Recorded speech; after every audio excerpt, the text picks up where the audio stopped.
بسم الله الرحمن الرحيم.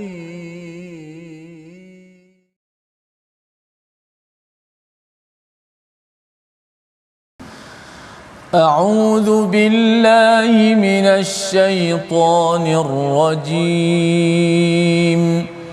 بسم الله الرحمن الرحيم. الحمد لله رب العالمين الرحمن الرحيم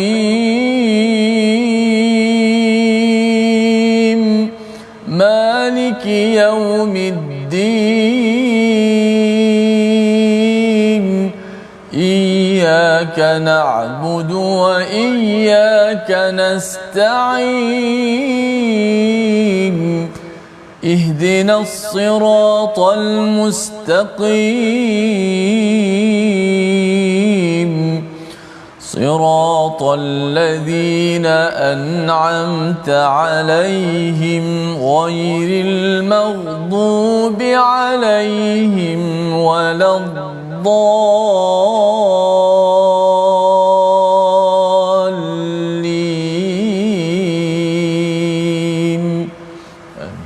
Assalamualaikum warahmatullahi wabarakatuh. Alhamdulillah wassalatu wassalamu ala Rasulillah wa ala alihi wa man wala. Syada la ilaha illallah, syada Muhammadan abduhu wa rasuluh. Allahumma salli ala sayidina Muhammad wa ala alihi wa sahbihi ajma'in. Amma ba'du. Apa khabar tuan-tuan dan puan yang dirahmati Allah sekalian? Kita bertemu My Quran Time baca faham amal pada hari ini, halaman yang ke-503 ya, bersama dalam surah Al-Ahqaf bersama Ustaz Tirmizi Ali. Apa khabar Ustaz? Alhamdulillah, Ustaz Fahawah. Alhamdulillah Ustaz ni kita dah hari Khamis hari ni ya, dan tak lama lagi kita habis Syawal kita dan bersedia kita menuju kepada Zulqaidah Zulhijjah kita pula Ustaz ya. Jadi apa persediaan Ustaz untuk raya haji pula pada tahun ini? Ya, sekarang ni kalau di masjid jemaah-jemaah dah tanya, Ustaz tahun ni korban macam mana? Saya nak 3 ekor, ada yang nak 3 bahagian. Mereka sudah bersiap sedia, ada yang dah mula menabung, menyimpan wang untuk hari penting nanti, hari yang sangat besar, merupakan perayaan seterusnya, perayaan yang kedua bagi umat Islam. InsyaAllah itu adalah penting Ustaz ya. Kalau katakan hari raya hari itu adik-adik anak-anak kita ada duit raya. Betul tak? Maksudnya kalau boleh menabung dengan mak ayahnya sekali untuk berkorban. Jangan dikumpul-kumpul saja duit tetapi tidak mahu berkorban. Dan ini yang melatari menuju ke hujung My Quran Time kita, sekitar 100 halaman lagi Ustaz ya. Moga-moga ianya menyebabkan kita mengambil ruang yang ada, peluang yang ada, dan kita mulakan majlis kita dengan subhanakala ilmalana illa ma 'allamtana innaka antal alimul hakim rabbi zidni ilma. Moga-moga Allah menambahkan keberkatan dan juga kebaikan dalam kita melakukan mendalami ilmu yang ada. Kita lihat apakah sinopsis bagi halaman 503. Kita saksikan daripada ayat yang ke-6 hingga ayat yang ke-9. Ya, ayat yang ke-6 bercerita tentang hari kiamat dan sembahan orang musyrik yang menjadi musuh kepada mereka, dan diikuti pada ayat 7 hingga 9 syubhah orang musyrik terkait dengan wahyu, kenabian dan al-Quran. Bagaimana cara fikir, cara kefahaman mereka itu yang keliru. Diikuti pada ayat 10 hingga ayat yang ke-14 al-Quran sebagai kalam Allah yang membawa kebenaran, al-haqq, dan sikap orang kafir dan muslim terhadap al-Quran yang perlu kita ulang, yang perlu kita perjuangkan. Mari sama-sama kita baca ayat 6 hingga ayat yang ke-10 pada hari ini untuk sama-sama kita meneruskan lagi komitmen kita beribadah, baca al-Quran dan mentadabbur isi kandungannya bersama Ustaz Tirmizi. Alhamdulillah, wassalatu wassalamu ala Rasulillah wa ba'd. Terima kasih kepada sahabat saya Fadil Ustaz Fazrul. Penonton-penonton, sahabat-sahabat Al-Quran sekalian, alhamdulillah, syukur banyak-banyak kita pada Allah Subhanahu Wa Taala dapat meneruskan lagi My Quran Time kita pada kali ini, hari Khamis. Seperti biasa, kita share, kita sebarkan majlis ilmu kita ini, hantar kepada grup-grup WhatsApp yang ada, ajak seramai mungkin ahli keluarga kita. Mudah-mudahan manfaat daripada surah Al-Ahqaf dapat sama-sama kita belajar. Mungkin bagi setengah orang surah Al-Ahqaf jarang kita baca ataupun jarang ditemui, jarang diperbincangkan. tambahan semalam pula ada perkataan yang lain sikit, kena baca dengan seperti ibdal, nak kena tukar pula hamzah jadi huruf mat. Itu ni orang lain tak pernah dengar macam tu. Sudah pasti kalau kita lihat pada isi-isinya juga satu mesej yang penting untuk kita belajar. Ayat 6 hingga ayat 10. Jom sama-sama kita mulakan dengan Taranum Bayati.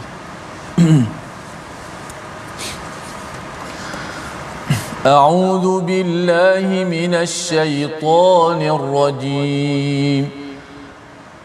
Wa idza husyiran nasu kanu lahum a'da'an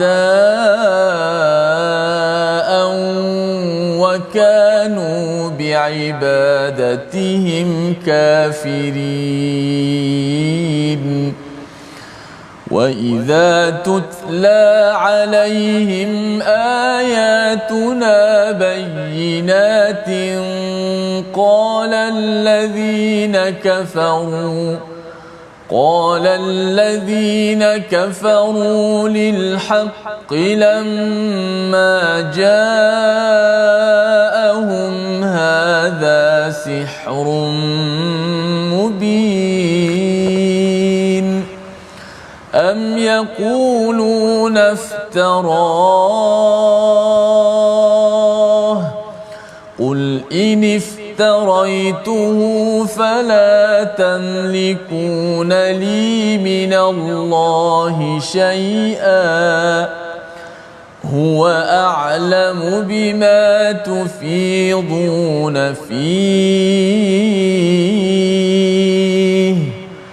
كَفَى بِهِ شَهِيدًا بَيْنِي وَبَيْنَكُمْ وَهُوَ الْغَفُورُ الرَّحِيمُ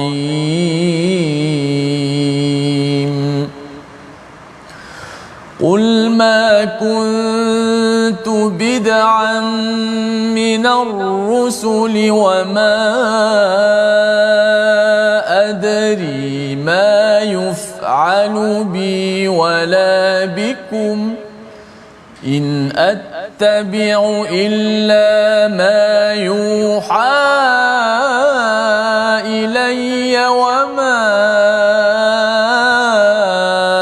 أَنَا إِلَّا نَذِيرٌ مُبِينٌ قُلْ أَرَأَيْتُمْ إِنْ كَانَ مِنْ عِنْدِ اللَّهِ وَكَفَرْتُمْ بِهِ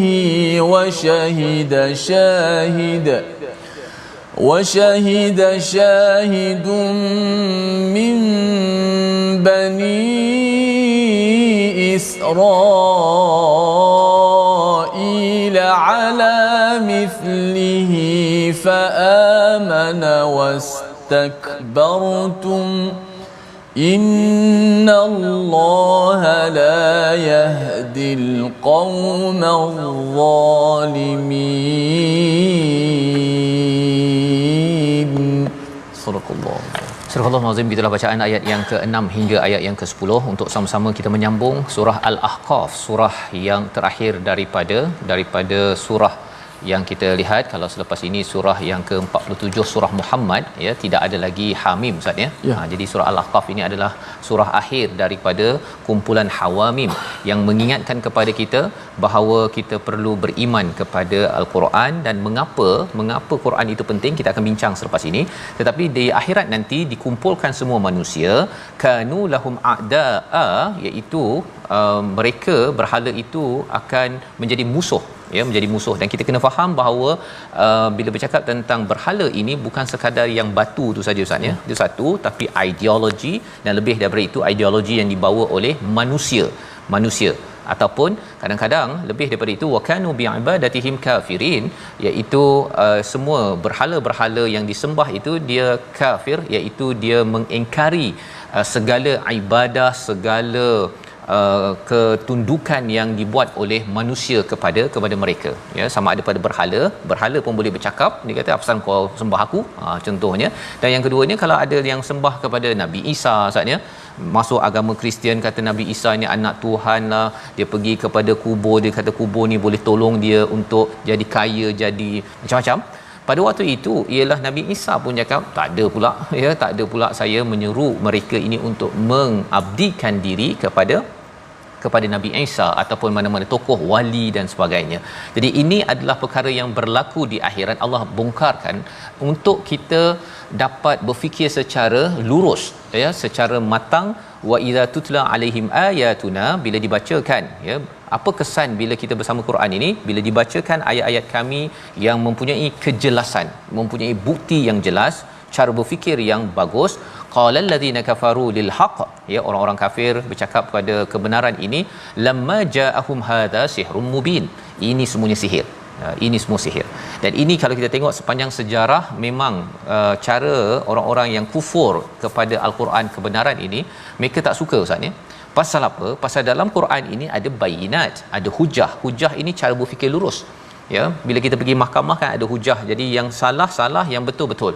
Jadi apabila kemahiran berhujah ataupun cara berfikir yang jelas itu dibawakan, orang-orang kafir ini tidak suka. Kerana apa? Kerana dengan cara berfikir yang bengkok itu, mereka boleh tipu orang lain, mereka boleh memperkotak-katikkan peminat ataupun rakyat ataupun pengikut-pengikut yang ada di sekitar mereka, dan mereka boleh jadi kaya, mereka boleh jadi orang yang berpengaruh. Jadi ini yang ada dalam al-Quran.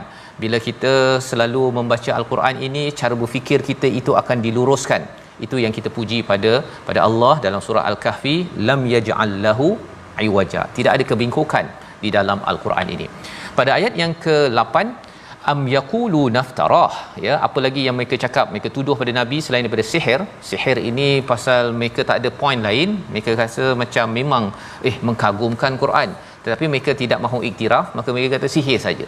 Di dalam perkataan sihir itu sebenarnya mereka nak mengiktiraf bahawa ada sesuatu yang hebat, magic, ya, ajaba, tetapi mereka tak nak guna perkataan yang bagus, mereka guna perkataan sihir di dalam ayat yang ke-7.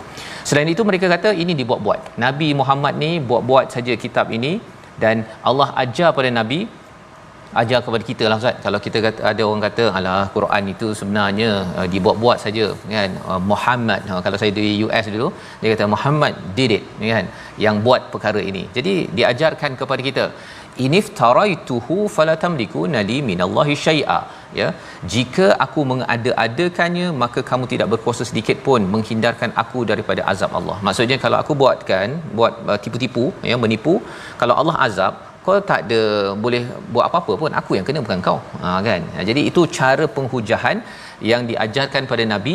Nak ceritanya ialah saya tak berbaloi untuk tipu, untuk mengajak kamu kepada kebaikan. Kalau ajak kepada kayakan saya, tolong saya nak scam awak, yang itu mungkinlah agak berbaloi kan, tetapi ini saya bukan nak ajak kepada ni, saya ada reward, saya ada ganjaran daripada Allah Subhanahu Wa Taala. Huwa a'lamu bima tufiduna fi, Allah mengetahui apa yang kamu muntahkan. Ya, tufidun ini muntahkan perkataan-perkataan yang tidak betul. Kafa bihi syahidan baini wa bainakum, cukuplah Allah, ya, cukuplah Allah menjadi saksi di antara aku dan engkau. Wa huwal ghafurur rahim, sesungguhnya dia amat pengampun, maha penyayang. Menurut daripada salah seorang ulama iaitu Ibnu Kathir, ya, ataupun Al-Biqai menyatakan, dia kata apa sebab di hujung ayat yang ke-8 itu ada wa huwal ghafurur rahim Ustaz, kan. Nampak dia awal tu mereka kata kutuk nabi, kemudian nabi kata tak berbaloi pun kalau aku diazab Allah, kamu tak ada share pun, ya. Dan cukuplah aku dengan engkau disaksikan oleh Allah SWT. Di hujung itu wahwal ghafurur rahim. Mengapa? Kerana di situ ada mesej penting untuk kita juga yang mengikut pada Nabi Muhammad sallallahu alaihi wasallam. Bila orang dah tak suka Ustaz, ya, kita sampaikan kebaikan, lepas tu orang komen kata entahlah penipulah apa sebagainya. Kita jangan jadi orang yang marah ataupun merespon dengan negatif, tetapilah respon dengan cara apa? Biarlah Allah menjadi saksi antara kita. Allah Maha Pengampun, Maha Penyayang. Kita pun tak apalah, kita doakan dia itu diampunkan, bertaubat, dan akhirnya mohon Allah beri rahmat kepada orang tersebut. Jadi bukannya kita marah-marah, tetapi kita mendoakan keampunan, mendoakan Allah memberi rahmat apabila orang ini kembali kepada Allah Subhanahu Wa Taala. Selain daripada itu, diajarkan kepada Nabi sallallahu alaihi wasallam sebagai panduan juga untuk kita bagaimana respon kepada orang yang tidak mahu beriman kepada wahyu. Ayat 9 kita baca sekali lagi bersama Ustaz Tirmizi Ali. Silakan Ustaz. Baik, kita akan baca ayat yang ke-9 untuk melihat respon dalam peristiwa ini, dan mudah-mudahan ayat ke-9 yang kita baca ni dapat sama-sama kita dapat follow betul-betul, kita dapat ikut wahyu ilahi ini, mesej yang nak disampaikan kepada kita. Ayat ke-9, qul ma kuntu ada perkataan bid'ah di situ ada perkataan bid'ah. A'udzubillahi minasyaitanir rajim. قل ما كنت بدعا من الرسل وما أدري ما يفعل بي ولا بكم إن أتبع إلا ما يوحى إلي وما أنا إلا نذير مبين.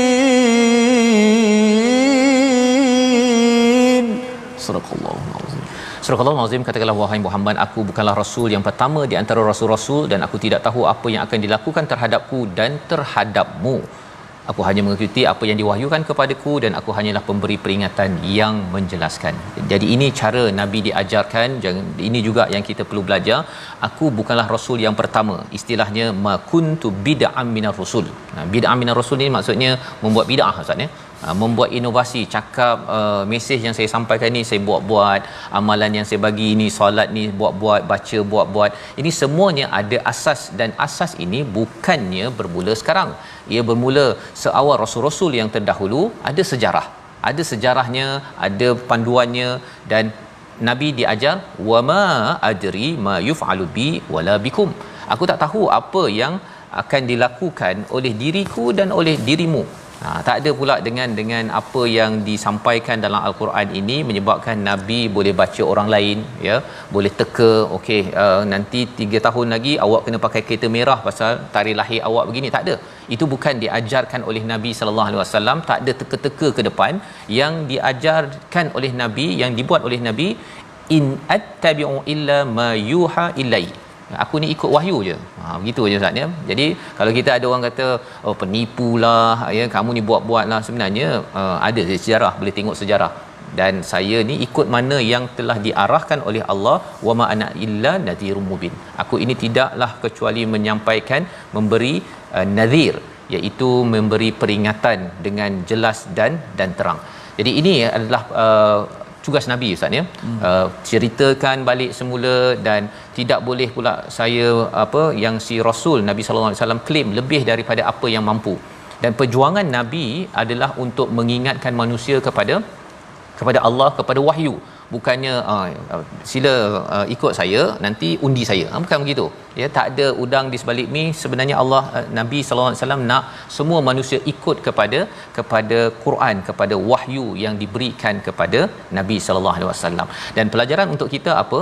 Perjuangan kita, kalau kita ada apa-apa pun, kita mesti bawakan orang kepada paling tinggi, wahyu Allah Subhanahu Wa Taala. Walaupun kita ada follower ke, kita ni nak jadi pemimpin, nak jadi YB ke, pastikan yang paling tingginya sila ikut wahyu. Kalau ikut pada saya, ya, ataupun nanti kita akan berikan kemajuan 3 tahun daripada sekarang, tetapi bila kita tak utamakan kepada apa yang Tuhan cakap, ya, untuk memperjuangkan kebaikan, kadang-kadang kita bagi manifesto kosong je Ustaz. Dan kita bukan tahu pun, ya, dinyatakan Nabi, wama adri ma yuf'alu bi wala bikum. Kan, aku tak tahu apa yang aku akan buat, ya, kepada diri aku pun aku tak tahu, diri engkau pun aku tak tahu. Jadi kalau ada orang yang jual bulan dan bintang Ustaz ni, dalam nak mengaut pengaruh ataupun nak jual barang dan sebagainya, orang-orang ini kita kena beri perhatian, kerana ada udang di sebalik mi. Ini kadang-kadang ianya tidak benar. Dan ini diingatkan lagi pada ayat yang ke-10. Banyak nabi diajarkan Ustaz. Pasal apa? Pasal mereka dah tuduh macam-macam.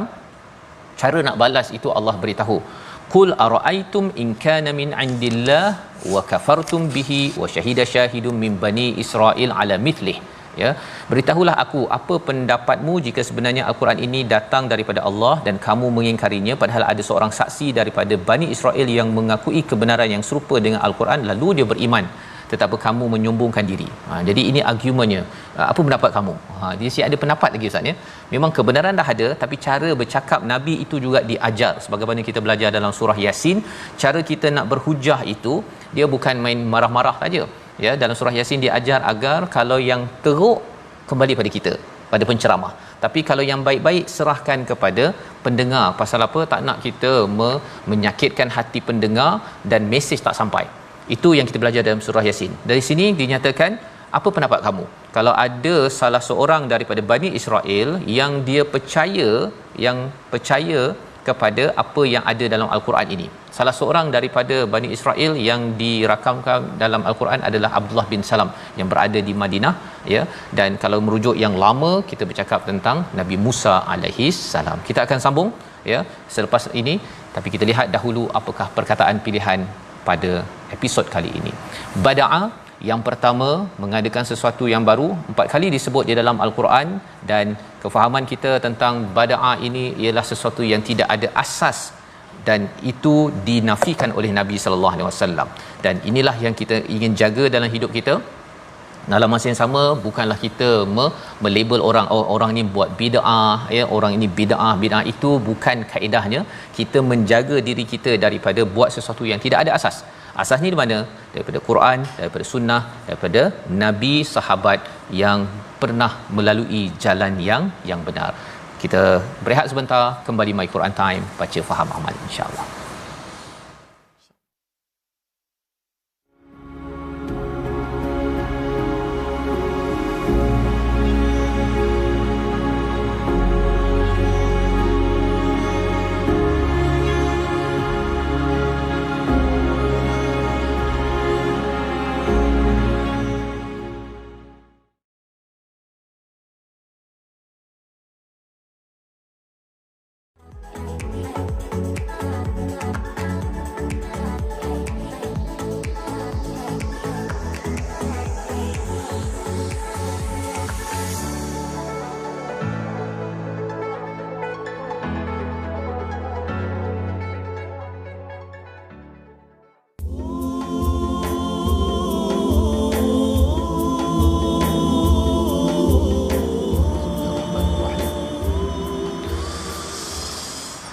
إن الذين قالوا ربنا الله ثم استقاموا فلا خوف عليهم ولا هم يحزنون.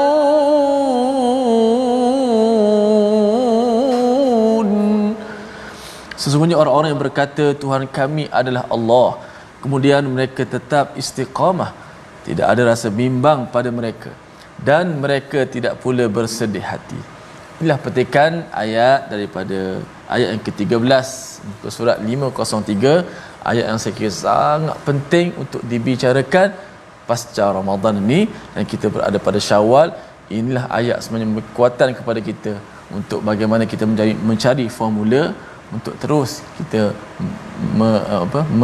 mengingati ataupun memori indah Ramadan dapat diteruskan pada bulan-bulan yang lain. InsyaAllah Safah nanti akan terangkan. Kita ambil sikit tajwid sebelum kita teruskan lagi ayat seterusnya. Baik, kita lihat di slide kita contoh daripada ayat yang ke-9, in attabi'u illa ma yuha ilayya wa ma ana illa nadhirun mubin. Berapa banyaklah huruf hamzah dekat situ. Berapa banyak. Sempurnakan baris huruf hamzah dalam ayat ini. In 1, at 2, attabi'u illa 3, ma yuha ilay 4, wa ma ana 5, illa. Ada 6 huruf hamzah dalam ayat ke-9 ni. Okey, huruf hamzah tempat dia juga jauh daripada mulut. Hamzah berada di pangkal paling jauhlah, dia berkongsi tempat dengan ha. Huruf hamzah berkongsi tempat dengan ha simpul. Tetapi huruf hamzah lebih kuat. Dia lebih kuat kerana dia sifat lebih kuat daripada ha. Akan tetapi huruf hamzah ni bila antara kesalahan yang ketara bila menyebut huruf hamzah ialah tidak jelas huruf hamzah tu. Disebut sepatutnya a, i, u. Tetapi bila dalam bacaan kesalahan yang biasa berlaku disebut macam ni. A, i, u. Tidak jelas u, tidak jelas i-nya. Dia bunyi i, i. Kita nak i. In a. Jangan in-at. Itu huruf hamzah tu kesalahan yang ketara. So kita kena jelaskan semua huruf hamzah. Jangan kita sebut macam ni. In attabi'u illa. Tak jelas. Patutnya in attabi'u illa. Nampak? Illa. Kalau kita sebut secara satu huruf je. Illa. Bila sambung yang agak sukar sikit. Attabi'u illa. Okey, kita baca daripada awal. In attabi'u illa ma yuha ilayya wa ma ana illa nadhirun mubin. Itulah sedikit sebanyak pengajian kita pada kali ini. Huruf hamzahnya. Jadi jelaskan huruf hamzah. Jangan kita menyebut hamzah seperti mana tak jelas bunyi ha, ai, u. Tapi biar bunyi a, i, u. Sifat tertahan itu tetap ada walaupun dia berbaris. Kalau dia mati lagi jelaslah ketertahanan tu. La yu'minun. Ni berbaris a, i, u. Jangan ha, ai, u. Tu huruf hamzah. Wallahu a'lam. Safa. Terima kasih ucapkan pada Ustaz Tirmizi cara membaca tadi tu Ustaz ni, pasal bila saya mendengar penerangan tadi tu dia bila bercakap tentang at-tabi' itu maksudnya dengan jelas dan dia ada satu keyakinan ketika bercakap itu bercakap dengan at-tabi' ataupun ilayya kan, dia tak berapa yakin untuk menyatakan bahawa saya mengikut kepada apa, tidak ikut kecuali apa yang diwahyukan oleh Allah Subhanahu Wa Taala. Jadi bacaan itu sendiri pun memberi kesan kalau kita baca dengan jelas Ustaz ya, kecuali berbanding dengan kalau kita main-main saja menjelaskan alif tersebut, sehingga akan memberi kesan kepada keyakinan kita bahawa saya ikut hanya kepada Allah dan wama ana illa nadhirum mubin, tidaklah aku ini kecuali menjadi pemberi peringatan yang jelas. Itu ayat yang ke-9. Nabi bercakap kepada orang-orang yang meragui, yang menuduh Nabi sebagai ahli sihir yang jelas. Maka pada ayat yang ke-10 di hujung itu mengingatkan kepada kita bila Nabi bercakap berkali-kali bahawa ada orang dahulu yang juga bersaksi kepada al-Quran ini, fa amana wastakbartum, tetapi kamu ini sombong. Innallaha la yahdil qaumal zalimin, sesungguhnya Allah tidak memberi hidayah pada orang yang zalim. Apa maksud zalim di sini? Orang yang sombong Ustaz. Ya. Sombong ini adalah merendah, maksud sombong dalam ayat ini ya. Kalau dalam ayat lain bercakap tentang syirik. Innasyirka la zulmun azim dalam surah Luqman. Di sini bila kita, itu sebabnya cara tadabbur, bila kita tengok perkataan tu nampak macam berulang, kita kena tengok ayat sebelum dan selepasnya itu apa siap ataupun dia punya konteksnya, agar kita dapat memaknai benar-benar. Zalim di sini adalah orang yang sombong. Sombong pada apa? Sombong pada Quran Ustaz. Orang lain dah ikut dah, zaman dulu orang dah ikut, kemudian ini datangnya daripada Allah, aku bertanggungjawab bercakap perkara yang benar, tapi kalau masih lagi sombong kepada kebenaran, zalim. Dan orang sombong susah mendapat hidayah Ustaz. Susah mendapat hidayah. Itu sebabnya kita nak belajar lagi pada ayat yang ke-11 hingga ayat yang ke-14 bagaimana lagi respon orang-orang kafir bila mereka ini sombong sehingga kan membawa kepada hidayah jauh daripada mereka. Dan perkataan-perkataan mereka ini kita kena jaga-jaga, jangan sampai kita ulang dalam versi 2022, 2023 ataupun tahun-tahun yang mendatang. Ayat 11 hingga 14 bersama Ustaz Tirmizi. Baik, alhamdulillah, terima kasih kepada Ustaz Fazrul yang memberi pencerahan kepada kita begitu jelas. Itulah ayat-ayat al-Quran yang begitu kaya dengan makna. Satu perkataan saja tapi membawa beberapa makna. Yang mungkin kita tahu satu, dua, rupanya ada lagi perkataan yang sampai 10, 11 makna. Subhanallah. Mengikut konteks-konteks ayatnya. Sebab itu penting untuk kita belajar dengan guru, dengan para asatizah, supaya kefahaman kita betul-betul terbimbing, insya-Allah. Baik, kita baca ayat ke-11 hingga ayat ke-14. A'udzubillahi minasyaitonirrajim. وقال الذين كفروا للذين آمنوا لو كان خيرا وقال الذين كفروا للذين آمنوا لو كان خيرا ما سبقونا إليه وإذ لم يهتدوا به فسيقولون هذا إفك قديم ومن قبله كتاب موسى إماما ورحمة وهذا كتاب مصدق لسانا عربيا لينذر الذين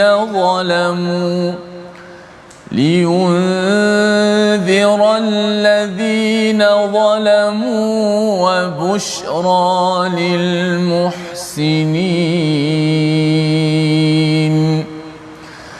إن الذين قالوا ربنا الله ثم استقاموا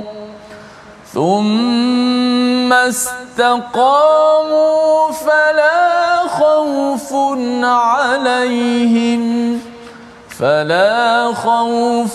عليهم ولا هم يحزنون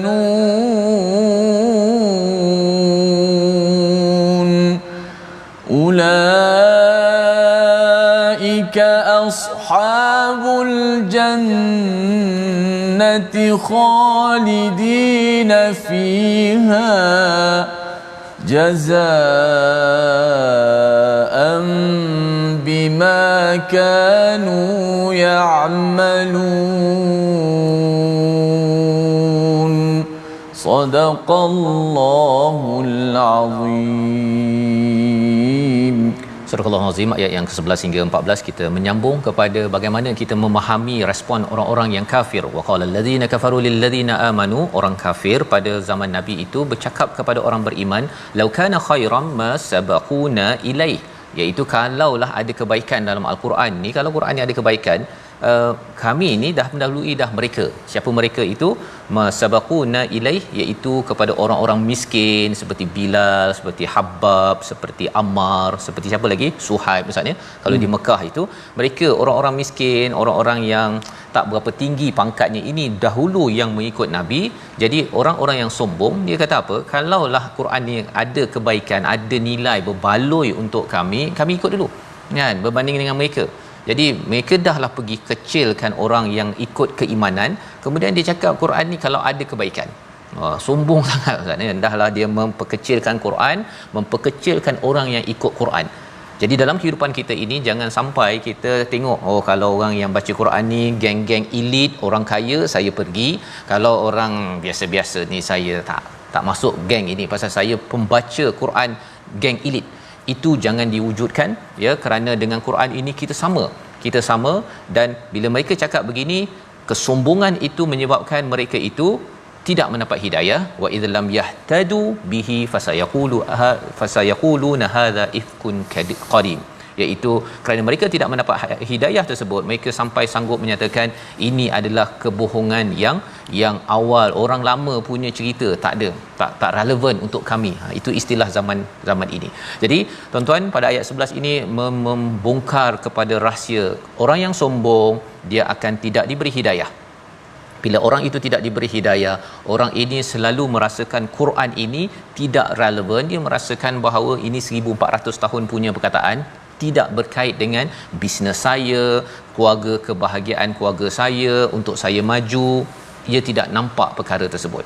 Ayat yang ke-12, wa min qablihi, iaitu dan dari sebelum al-Quran itu telah ada kitab daripada Nabi Musa, ya, sebagai petunjuk dan rahmat. Ya, kitab Nabi Musa iaitu Taurat menjadi petunjuk, imam, ya, yang memimpin. Bila cakap imam ni ustaz ni, dia mesti berada kat depan. Jadi bila bercakap tentang Taurat menjadi imam kat depan ini, memimpin, Quran yang kita ambil ini juga dia perlu letakkan ke depan. Berbanding dengan tengok keadaan lah, kalau sempat saya rujuk, saya tak sempat tak rujuk, bukan. Kalau imam ini dia kat depan dan dia menjadi sumber kasih sayang ataupun rahmah daripada Allah kepada orang-orang yang beriman. Ini yang berlaku pada kitab Nabi Musa. Wa hadha kitab, Quran ini adalah musaddiqul lisanan arabiyyan liyunziral ladina zalamu. Quran ini adalah berbahasa Arab, ya, berbahasa Arab untuk memberi peringatan pada orang yang zalim. Zalim dalam konteks ini apa? Tadi orang yang sombong, Ustaz. Sekali lagi dia merujuk balik kepada ayat tadi, sombong, kerana sombong ini dia merosakkan kepada satu negara, satu negeri. Pasal kalau contohnya lah seorang ayah sombong tak nak baca Quran, kesannya apa? Ialah dia akan jadi sombong kepada Quran. Pada Allah dia sombong, dengan isteri, dengan anak dia pelempang apa, dia tak kisah pun. Kata saya suami, dia akan cakap begitu. Tetapi kalau kita selalu kena lempang dengan Quran, Ustaz ni, kena selalu tang rasa setiap kali kita dengar alamak kena lagi, akhirnya si ayah itu dia rasa saya ada kelemahan. Kalau anak abah, ya, isteri ada saya kelemahan, tegur jelah. Tegur kerana saya tahu, kan, saya tahu bahawa saya ada kelemahan, dan itu adalah wa busyra lil muhsinin, ya, berikan kabar gembira kepada orang yang muhsin. Orang muhsin ni dia bukan tegur jadi baik, Ustaz, ya. Dia ada proses untuk dia baiki lagi apa yang ada. Solatnya tak sempurna, ya, baca Quran tadi kita belajar, Ustaz, ya. Bila belajar hari ni ataupun semalam ada perkataan itu ni tak pernah saya dengar pula sebelum ni, kan. Tapi bila belajar, baru tahu. Kita baiki lagi, dan itu adalah muhsinin yang Allah kata pada ayat 12 itu. Quran memberi khabar gembira kepada orang-orang yang nak baiki, dan akhirnya Allah gelar sebagai orang yang berbuat baik. Ayat 13, ini perkataan orang yang nak buat baik, Ustaz. Kita dah baca tadi tapi nak ulang sekali lagi. Ayat ini kita pernah jumpa sebelum ini. Bagaimana perkataan ini sebenarnya adalah perkataan yang akhirnya malaikat, kalau dalam surah sebelum ini, malaikat siap lagi menawarkan, menemankan sampai ke syurga. Itu kalau dalam surah sebelum ini. Ayat ini, ayat 13, apakah isinya? Mari kita sama-sama baca dan kita lihat tawaran daripada Allah pada ayat 14. Silakan. Baik, kita baca ke-13. Mudah-mudahan sama-sama dapat kita ambil manfaat. Yang penting untuk kita terus berjalan daripada bulan Syawal, selepas ni masuk Raya Korban dan sebagainya, kita dapat terus istiqamah. Sudah pasti ada berita gembira dalam ayat ini yang diberikan. Namun mungkin soalan saya juga pada Ustaz Fas, nak istiqamah macam mana, Ustaz Fas? Nak istiqamah selepas daripada Ramadan tu. Ramai orang tanya, madza ba'da Ramadan? Apa selepas Ramadan nak buat ni? Okey, kita baca terlebih dahulu ayat 13. A'udzubillahi minasyaitanir rajim. Innal ladzina qalu rabbuna Allahu thumma istaqamu fala khawfun 'alaihim wala hum yahzanun.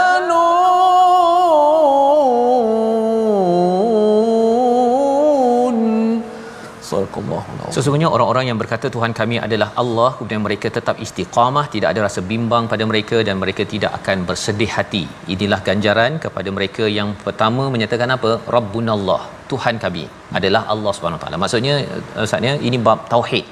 Tauhid pada Ramadan itu pasal kita banyak ingat Allah, pasal solat kita, dengan puasa kita, dengan sedekah kita, dengan witir, tarawih kita.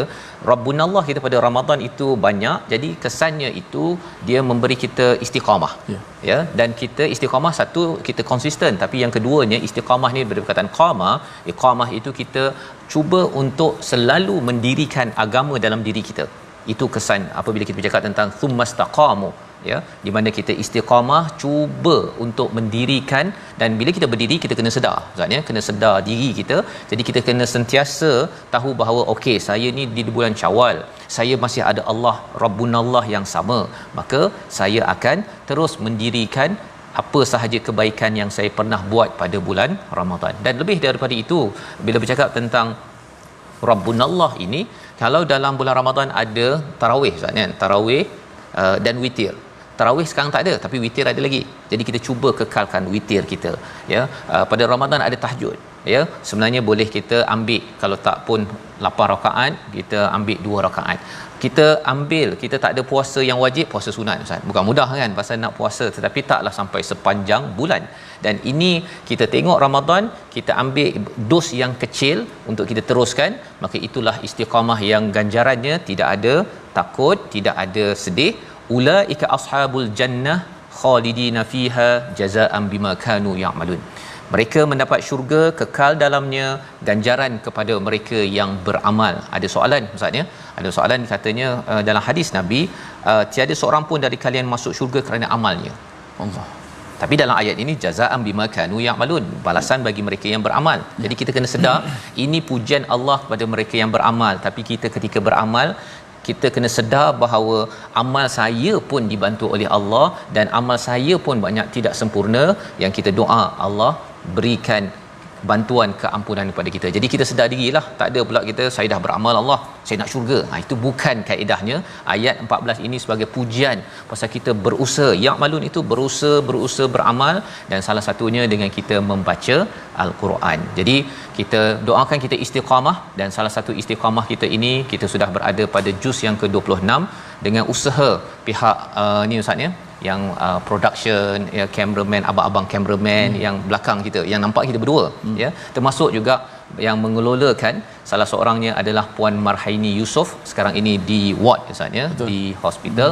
Jadi dengan sakit yang ada, kita doakan sama-sama pada penggerak, ya, salah seorangnya Puan Marhaini diberikan, mohon kepada tuan-tuan untuk kita doakan kesembuhan, kerana kita nak menerus sampai kepada juz yang 30, dan kalau boleh ada Quran time yang kedua Ustaz kan, dengan usaha, dengan izin Allah, penggerak-penggerak dan juga semua di TV Al-Hijrah dan di Yayasan Warisan Ummah Ikhlas membawa pada resolusi kita pada hari ini. Kita saksikan.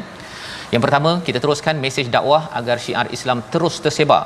Yang kedua, perhatikan isi kandungan Al-Quran dan akui kebenarannya, jangan sombong. Dan yang ketiga, teguh pendirian dalam akidah yang benar dan tetap melakukan amal soleh. Silakan Ustaz.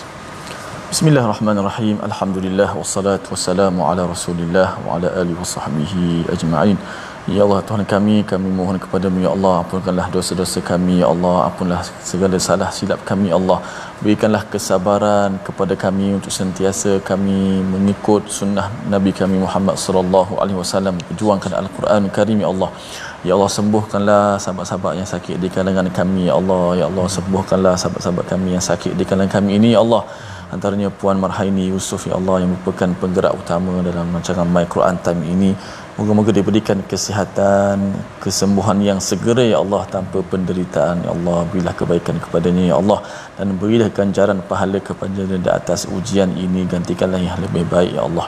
Ya Rabbal Alamin. Allahumma anta syafi la shifaa illa shifaa'uk, shifaan la yughadiru saqaman wala alaman, birahmatika ya arhamar rahimin. Wa sallallahu wasallam wa baraka ala Muhammad wa ala alihi wasahbihi wasallam. Walhamdulillah. Amin ya rabbal alamin. Moga-moga Allah mengabulkan doa kita pada hari ini selepas kita membaca Al-Quran. Kita harapkan ini amal soleh yang Allah terima, dan dijemput pada tuan-tuan untuk terus kita beramal dengan tabung gerakan Al-Quran. Sumbangan tuan-tuan yang pastinya kita doakan sampai ke hujung My Quran Time dan dapat diteruskan, dan juga kepada organisasi yang memerlukan saya nak buat program Al-Quran, saya perlukan bantuan, ya, berhubung dengan yayasan untuk kita sama-sama saling membantu untuk kita melebarkan mesej Al-Quran ini sendiri. Kita bertemu lagi pada halaman 504, ada ayat amat penting pasal ibu bapa hari esok. Kita berhenti dahulu, berehat dahulu, kita sambung hari esok insya-Allah. My Quran Time, baca, faham, amal insya-Allah.